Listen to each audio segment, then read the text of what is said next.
Un soupir de soulagement.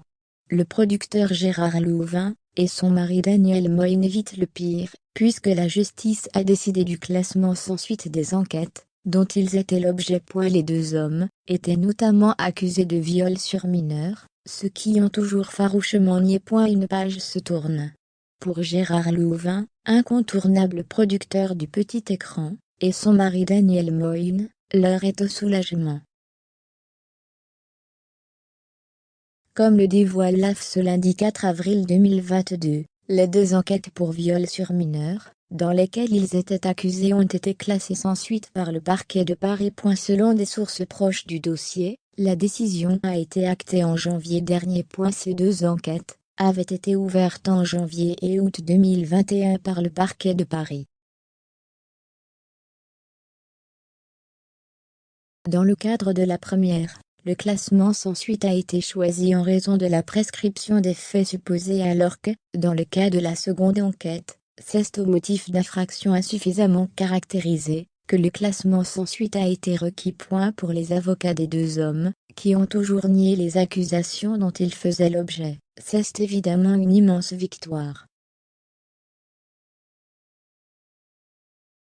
C'est une juste application de la loi pénale. Il est tout à fait normal que Gérard Louvain soit mis totalement hors de cause par la justice française, a commenté son avocat, Christophe Ayla. C'est une victoire.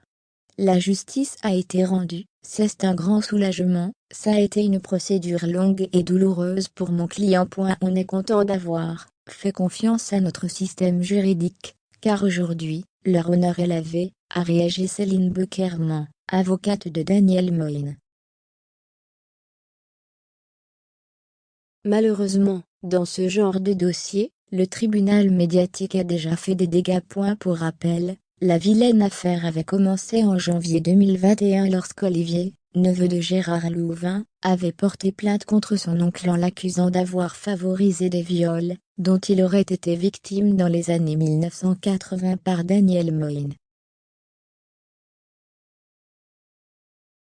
Par la suite, plusieurs autres plaintes pour des viols et agressions sexuelles visant le couple avaient été déposées à Paris, et une enquête préliminaire avait été ouverte par le parquet de la capitale. Début août, le parquet de Paris avait ouvert une autre enquête, également pour viol sur mineurs, après un témoignage indirect accusant les deux hommes d'organiser des parties sexuelles payantes avec des mineurs des favelas au Brésil en 2004, ce qui y contestait.